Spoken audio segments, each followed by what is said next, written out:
65 years ago, a new era began in the life of our country.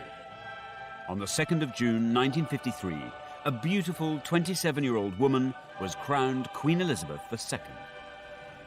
It felt like a new era because there was also a kind of sense of romance about it. All the years of privation had passed, and this was a moment to celebrate.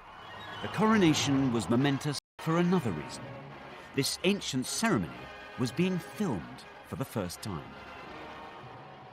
1953 marked a historic moment when film and television brought monarch and people closer together for the first time. It was as if we, the viewers, were actually in Westminster Abbey witnessing the coronation with our own eyes. It was the moment that the Queen became our Queen. Not only that, this was also the era of home movies, even for the royal family. The Queen's passion for filmmaking caught on across the nation. People filmed their own local celebrations, creating priceless records of an historic day. We've scoured the archives across the UK to find the very best footage. As you'll see, the joy of this thing just shines out of the screen. To celebrate the 65th anniversary of the coronation, we're going to see these amazing films and hear from royal insiders who played a crucial role on the Queen's big day. I remember how glamorous the Queen looked, this radiant figure. The Queen turned round and said, "Shall we go, girls?" 1953 marked the beginning of a new and closer relationship with the royal family. This was the Queen's coronation, but it was also the people's coronation. In my eyes, it was wonderful and the most spectacular day of my life.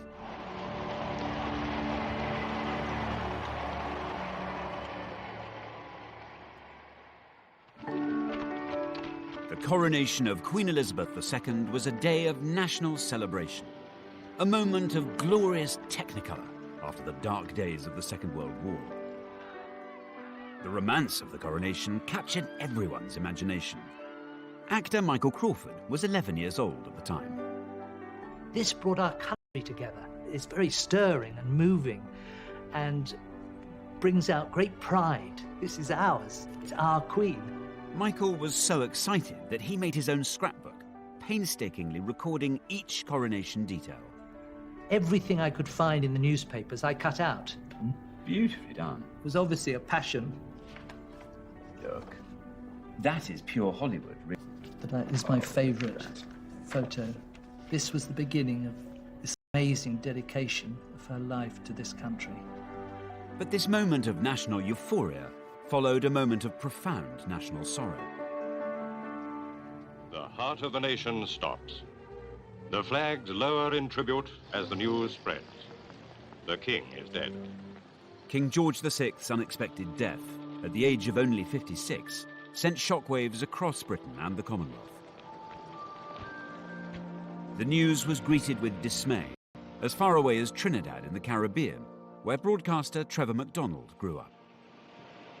I remember the day the king died, and it was announced in a fairly kind of solemn but abrupt way. And that was the end of the day. And I don't remember how many days we were off school, but that was a moment of great, great, great sadness. Britain and its Commonwealth were in mourning, but few felt the loss more keenly than Princess Elizabeth. She'd always been devoted to her father. The king is laid to rest, and the majesty of death ends with a family beginning its life anew. A young queen takes over the burden of monarchy. At the age of only 25, Elizabeth had to cope with new responsibilities. God save the Queen. Here was this young English princess who was taking on what everybody thought was the enormous task of being Queen of England and also of the Commonwealth. And that struck a deep, deep chord with people. Everyone wanted a sunny day for the coronation, and after consulting meteorologists, it was decided that June the 2nd, 1953, was the best bet. As soon as the date was announced, coronation fever began to grip the country. Actress Alison Steadman was 6 years old at the time. I grew up in Anfield, in Liverpool, It was a small house, but we had 3 bedrooms, little garden at the back, where my dad grew vegetables and rhubarb. There was still rationing when I was a child. There was a lot of bomb sites. The build-up to the coronation was so exciting. I probably would say it was one of the happiest periods of my childhood. Excitement was also sky high in Bethnal Green in London's East End, where entertainer Len Goodman lived with his family. Back then, they didn't make such a hullabaloo about things, but everywhere there was this buzz of excitement, of anticipation. The Queen's coronation was a big deal. Organisers was littered with bomb sites. Materials were in short supply. Even so, every detail had to be meticulously planned. Models were built to show the Gold State coach would travel from Buckingham Palace to Westminster Abbey. English monarchs had been crowned here since 1066. The Abbey normally held 3,000 people. This time, it would have to accommodate 8,000 guests. At the beginning of 1953, in fact, literally on the 1st of January, Westminster Abbey closed its doors to visitors so that it could transform itself, the greatest transformation in its history. Railway tracks were laid down here so that materials and supplies could be whisked into the Abbey. And bit by bit, scaffolding grew up these pillars here. Eventually, there'd be huge banks of sitting here. But interestingly, of the whole area of the Abbey, all attention was actually focused on this tiny area here, the intense, sacred focal point of the coronation itself. This is where the coronation chair sat, facing the altar. The coronation was an ancient religious ceremony. How much of it people should see was a big issue for everyone involved, especially for the people at the heart of the ceremony, like the Queen's maids of honour. With the advent of television, there was a lot of argument about whether the coronation should be shown on the television or not. And there were 2 camps. In one camp were establishment bigwigs, including the Archbishop of Canterbury and the Prime Minister, Winston Churchill. They wanted a private ceremony. In the opposing camp was a moderniser, the Duke of Edinburgh.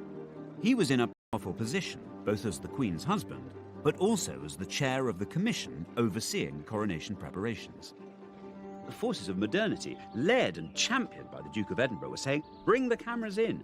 We have to shed light on this. We have to share this celebration, not just with Britain, but with the rest of the world. The Duke of Edinburgh understood the power of film and television. In 1951, he'd even appeared on the big screen himself. What do you want to see me about? He'd used the power of film to campaign for playing fields for inner city children. Well, come on. What is it? For months, the arguments raged, but eventually, the Duke won the day. The coronation ceremony would be filmed for the first time.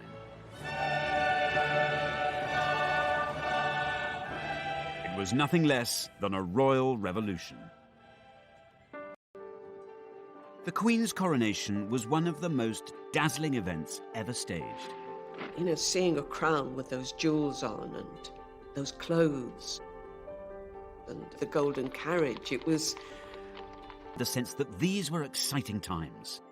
Newspapers called it the new Elizabethan age. We were looking to the future.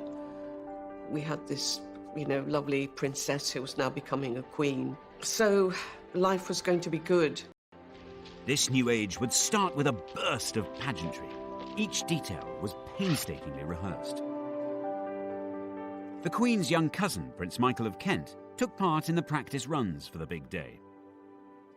The coronation was the most extraordinarily exciting thing, especially for a small boy of about 10 or whatever I was.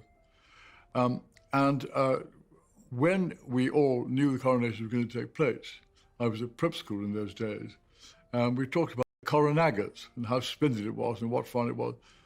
The rehearsals were splendid because I had to walk, as did most of my family, the whole length of Westminster Abbey to get to our pews. And of course, to start with, the rehearsals were in ordinary clothes. And then as you got nearer to the day, you found yourself in all your finery. Now, I had a very, very smart kilt outfit. Rehearsals were daunting, especially now the ceremony was being filmed.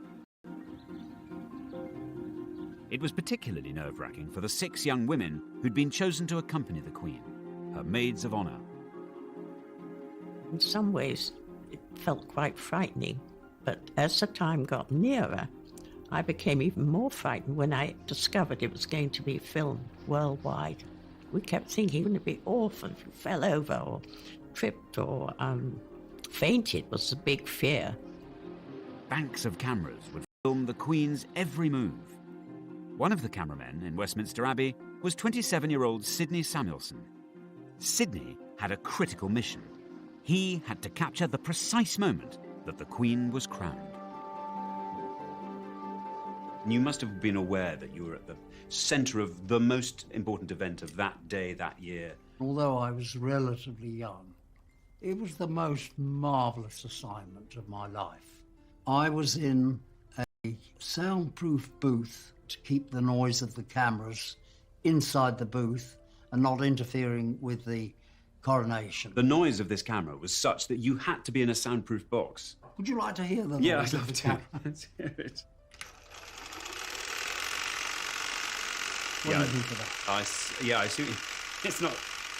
It's not ideal, is it? Every cameraman in the Abbey, they'd never done anything like it before in their lives. Film footage shot inside the Abbey would be shown not just in Britain, but all over the world. People throughout the Commonwealth would see the Carnival, celebrate the occasion, Elizabeth Coronation. Trinidad was a colony, and it was very, very British. And news of the impending coronation was a time of great, great anticipation. The national anthem was being played everywhere. People in England referred to the Queen of England. We thought she was our queen. If the Queen was important to the Commonwealth, then the Commonwealth was equally important to the Queen. She even had its floral emblems sewn into her coronation dress. The public were fascinated by the details of the Queen's coronation wardrobe. On top of her gown, she'd wear a special robe of estate, made of velvet and trimmed with ermine. Embroiderers from the Royal School of Needlework sewed elaborate designs onto the robe with real golden thread.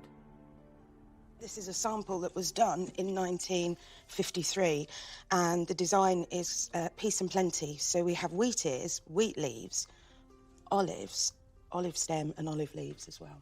I suppose when cameras from above could look down on that sort of long, great, it would sort have of the been royal purple, it must have looked amazing. 12 embroiderers worked on the robe in shifts, 7 days a week. It took them 3,500 hours to complete. So Mandy, can I have a go? Do you trust me Yes, to do definitely. it? What I've chosen for you to have a go at is actually, we call it cut work. Yep. First of all, if you pull the gold right the way down to the bottom, there you are, so it sits snugly on the velvet. And then take your needle down in position the other side. And down it goes. Once you've been doing it quite a while, the needle will come up exactly where you want.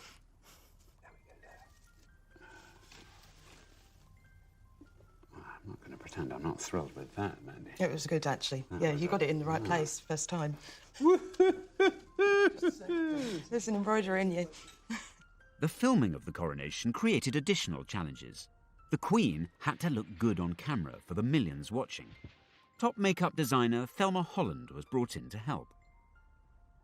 My mother had to get samples of the red robe that the Queen was going to wear on her way to the Abbey and the purple robe of estate that she was going to wear after the coronation, and produce the makeup and, much more important than anything else, the lipstick that she was going to wear, which would clash with neither and match both. Too dark and she would have looked almost ghoulish, too red and it would then have clashed with the purple coronation robe after the event. So it had to be, it was a very, very fine balance. And this was the famous sum through something like 12 different trials with the cosmetic chemist to find exactly the right tone. But I think she did a good job. And if you look at the colour films of the time, there doesn't appear to be a clash. Most people would be watching not in glorious Technicolor, but in grainy black and white. In the 14 months leading up to the coronation, the number of TV licenses rocketed by 1 million. The age of mass television had dawned. We were the only home in the street that had a television. It was purchased specially for the coronation. I think it was a 14-inch. And it had two knobs. One was the off and on, and I don't think we ever discovered what the other knob was for. It was, oh no, don't touch that knob. Don't touch that. And you got this terrible grainy picture, you know, like you're looking through a fog. There's nothing now that's a gadget or whatever that would equal the excitement of this television coming in to our house. Other newfangled devices were capturing the imagination. As Coronation Day approached, home movie cameras were all the rage. People began filming the build-up to their local celebrations. And there now exists a fabulous archive of films from up and down the country. I've looked at scores of them, and I think this one from Aberfan and Merthyr Vale in Wales is my favourite. It just has such an exuberance about it, such eccentricity. I mean, in some places it's just plain odd. But apart from anything else, the heart of the thing just shines through. It's wonderful.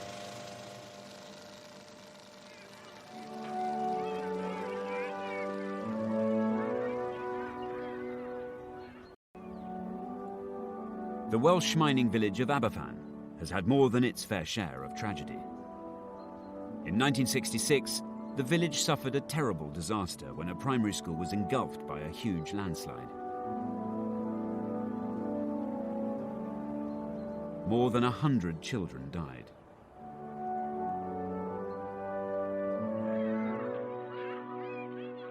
But the Coronation film is a record of an earlier and happier time. Well, I think I might have found a couple of people who actually appear in the film.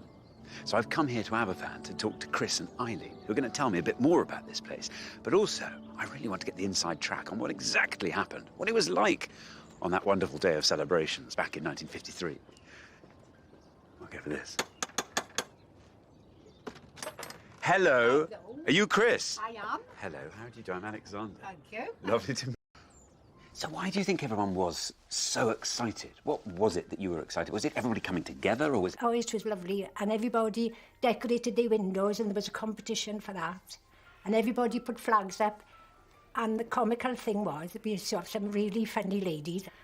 And in the middle of a couple of the lines, they put their big bloomers up. In the middle. What, in the bunting? Yes. You'd have triangle, triangle, triangle, yeah. bloomers, triangle... You'll never... And everybody used to be laughing.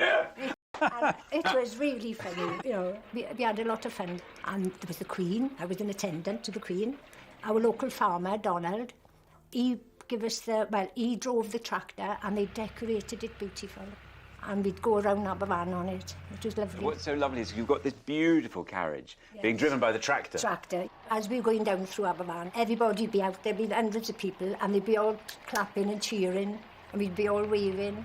But I think that's a lovely way community works, actually, because these celebrations were going on up and down the country, so every different community had a kind of link to what was happening in Westminster Abbey. Yeah, it was lovely. You was like felt if you were there anyway, weren't you? Really, you felt if you were. Exciting. If you know, the only thing was missing was her. Yeah. By June 1953, the build-up was over. The great day had arrived. Can you imagine what must have been going through the mind of this young 27-year-old woman on the 1st of June 1953, the coronation now just hours away?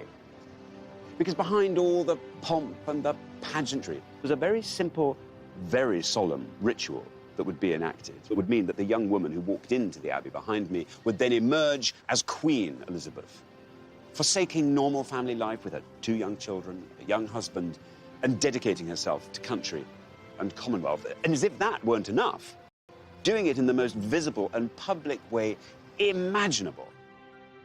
Millions waited with bated breath for a day of pageantry, the like of which the world had never seen. Just like Christmas, but more so, really. It was like Christmas with knobs on.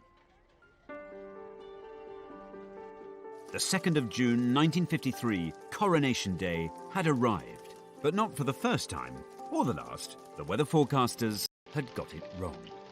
Well, wouldn't you know it, the 2nd of June 1953 dawned chilly and wet, but that was never going to dampen the spirits of the 30,000 people who'd camped out throughout the night in order to catch a glimpse of the Queen the next day.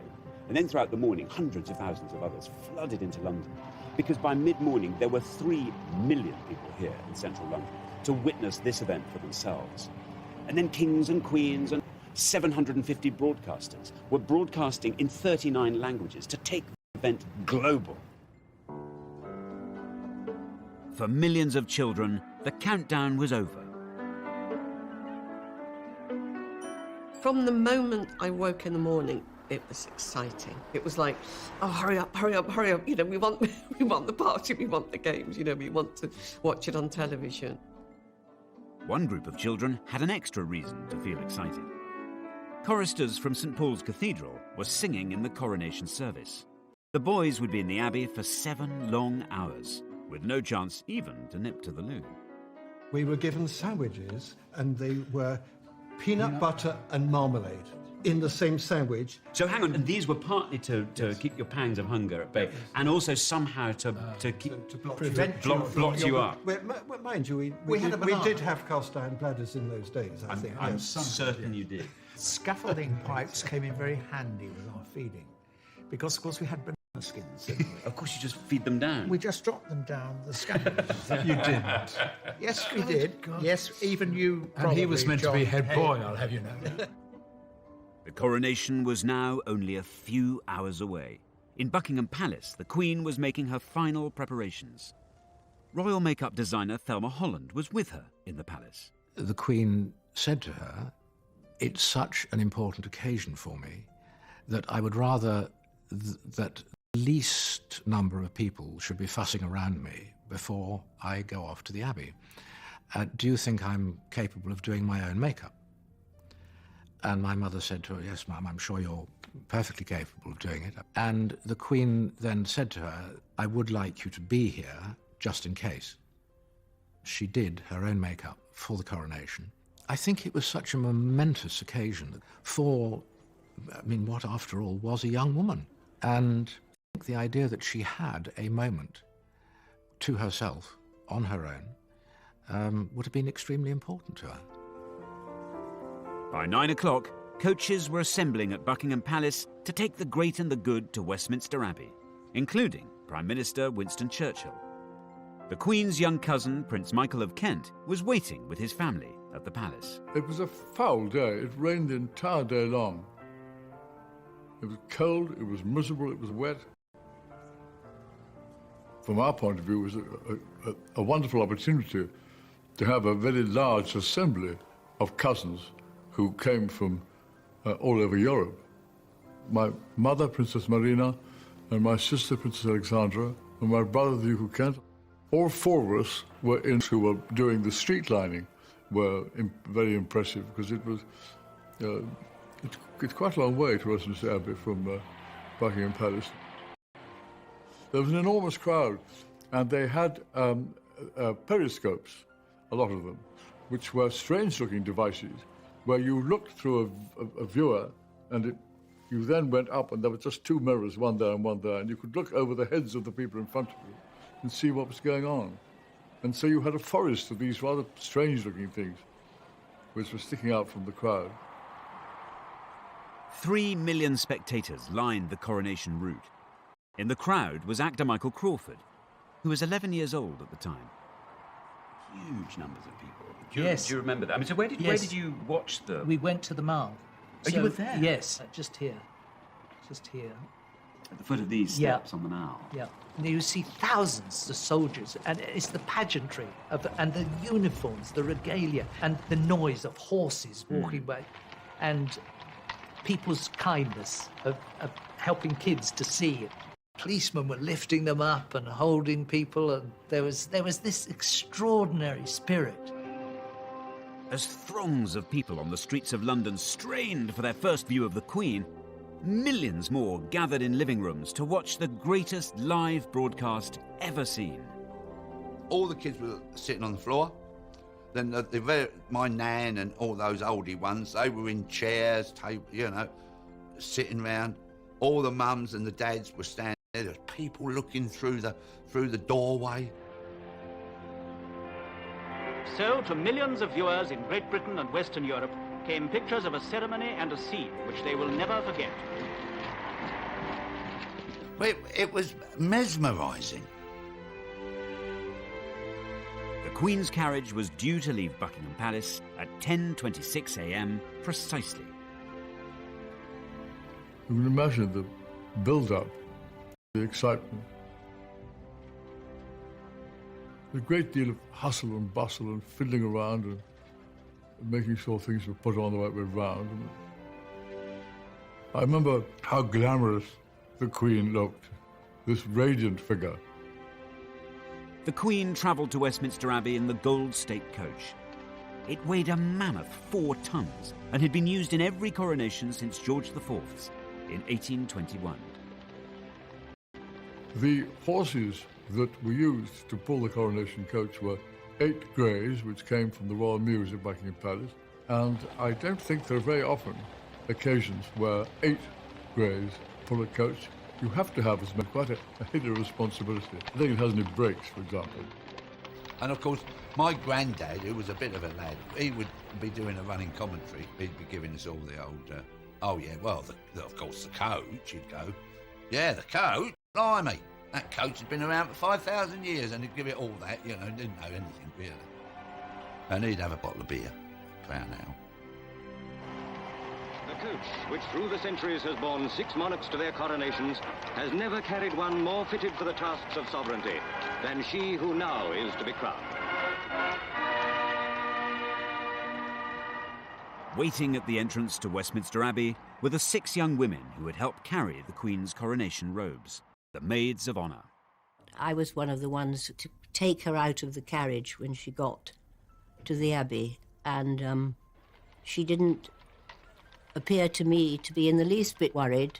The Queen turned round and said, "Shall we go, girls?"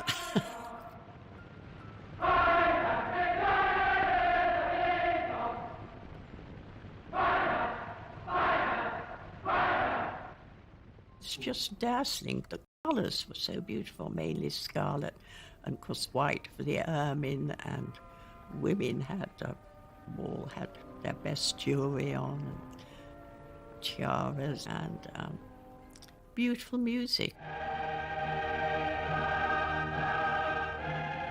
And whenever I hear that music, I feel, you know, pricking in the eyes and catching in the throat.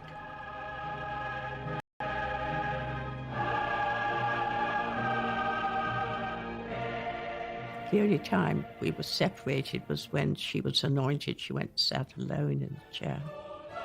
Anointment was the spiritual heart of the coronation. This sacred ritual dated back 3,000 years. The monarch's head, hands and chest would be crossed with holy oil. The anointing was so sacred that the cameras were not allowed to film it. And here, in the most mysterious of the rites of coronation, the Archbishop anoints her with holy oil and consecrates her to her great office. A gold canopy was held above the Queen, shielding her from view. To me, it was incredibly moving because she was giving up her life. She looked vulnerable and young, and one felt that she was taking on a huge burden. Once they'd done that, they put on her robes again, and then the crowning took place. Filming the crucial moment when the crown was placed upon the Queen's head was the shot assigned to cameraman Sidney Samuelson. The last and grandest symbol of all to see. I knew that that was the key shot, so I prepared for it. And I wound up both springs to their maximum. When I got to the end of this, it was fully wound, just before I heard the spring broke. The only time in my whole experience I ever had a spring go was in the Abbey on Coronation Day. Isn't that ridiculous? Down on the floor of the Abbey, trouble was also brewing for the Maids of Honour.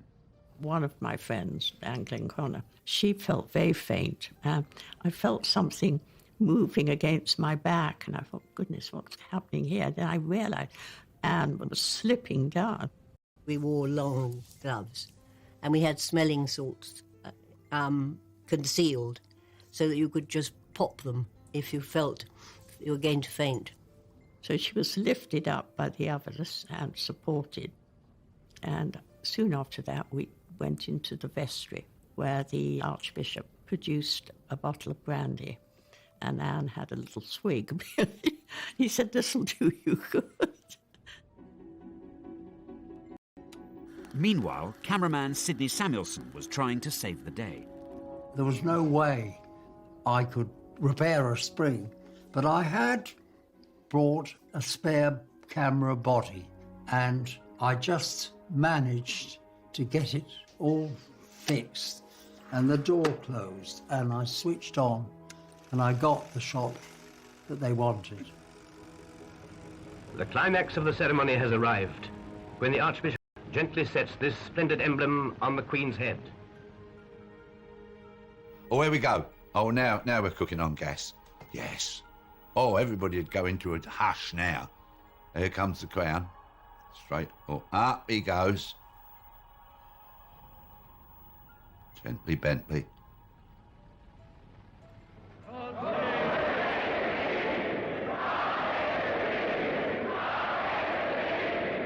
And the trumpets sound.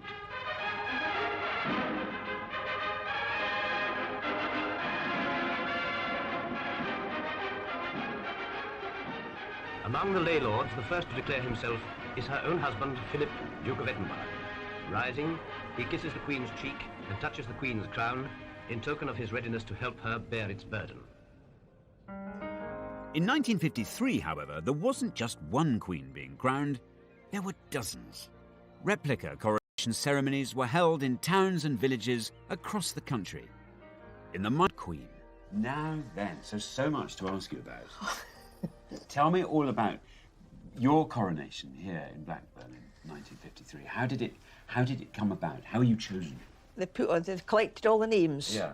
And the names of the kids that were for fairies and all the rest of it. And they put them in this big barrel.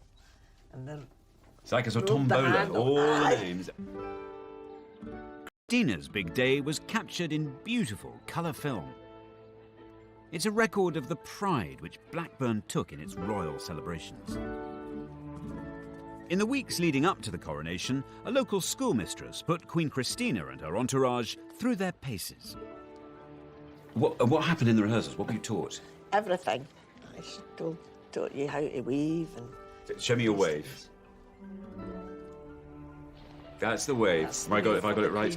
Oh no, I haven't got the. No, I've not nothing. Oh right, three. God, I'm not sure. I couldn't be queen. Can't. And she had you waving. What else did she get you to do? Walking up the stairs. What? In... I'd walk up the stairs regally. Regally. So when it got to the day, I mean, were you? You must have been really nervous. Yeah, well, we're getting quite excited about it. Yeah. How many people were there? Oh, there were hundreds here. And then this is the proclamation. Oh, look at that. There it is. The townsfolk and good neighbours of Blackburn are desirous of having a queen to rule over them in matters of joy and festivity during her reign of office. Therefore, it is now appointed that she be crowned Gala Queen in the presence of her subjects who will pledge their loyal devotation and willing service. I could do with more of this queen stuff. I hope you took them up. On it. You had become the queen, really, hadn't you? Yes. Your job was to go out and you now had to go off and shake people's hands and... You're the queen for a day. Blackburn's film shows how local communities shared in the national celebrations hundreds of miles away in London. The televising of the coronation helped to forge a new and closer relationship between the Queen and her people. I think us all sitting there and talking about it made you feel more a part of the whole thing. But to all intents and purposes, I know we're sitting in E3, but we are watching Westminster Abbey. We're watching it. You know, we're there. Wonderful. With the official coronation over, Britain was about to have the most almighty celebration.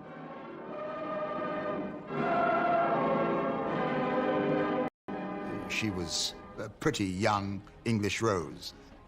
And to watch this new age come into being with the coronation of the Queen was a moment to celebrate. It was a wonderful day and a wonderful occasion, and amazing to think we're here all these years later. The coronation of Queen Elizabeth II took a mammoth 3 hours. But by early afternoon, the ceremony was over. She was smiling like anything. She was thinking to herself, well, that's a job well done. She had every right to think that because she had done a wonderful job. And there was a moment where she takes off the crown, which weighs an absolute ton, and she put it on the table. And Prince Charles, who was then about 4, came running across from the other side of the room, saw it lying there, and tried to pick it up. Luckily, a lady in waiting swiftly moved in, took it away from him, and put it higher up, because he could easily have dropped it. Now, to delight the thousands below, the Queen and her family step onto the balcony. And we went out on the balcony, and the cheering, I've never forgotten that. That was extraordinary. If you look to the right or the left, everybody was cheering, and some people were crying with joy. I mean, there was a real kind of feeling of euphoria, but we were all rejoicing.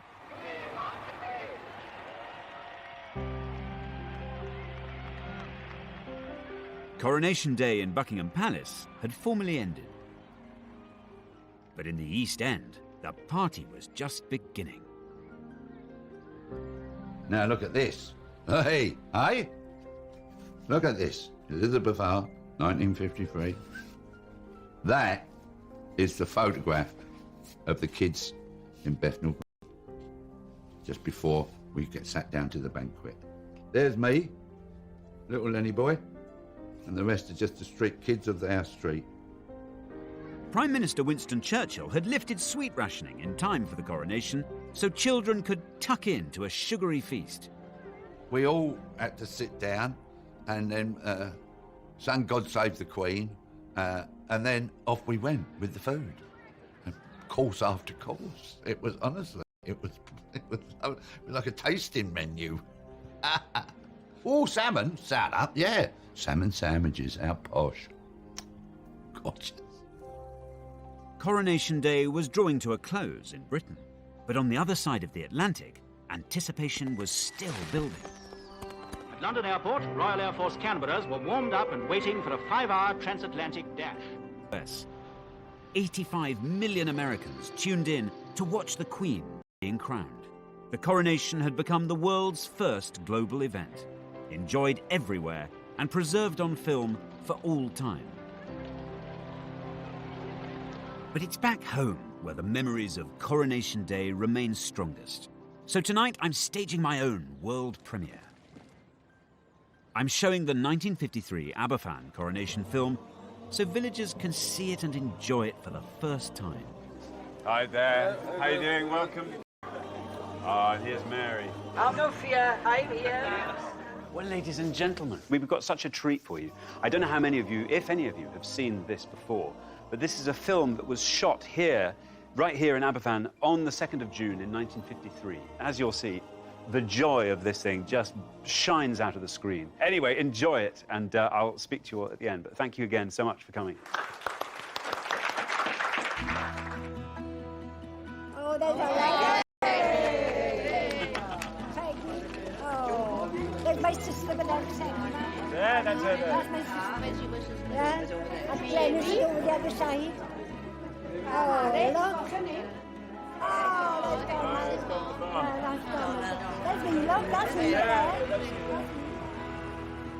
The party that took place here in Aberfan was mirrored in communities across the UK.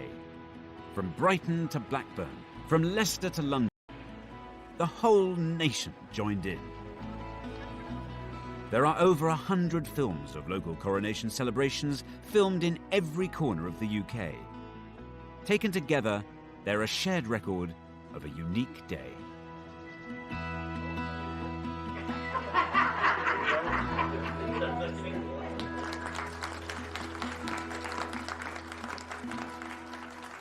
Now, splendid, solemn and glorious though everything happening in Westminster Abbey was, it occurs to me that something even more magical was happening up and down the country. Communities were taking this as their signal, just to fling their souls into something so joyous, unabashed joy, of a kind that you still feel the warmth emanating down the years. It's 65 years later now, and of course the world has changed. But one thing I've found up in Blackburn, here in Aberfan, is that strong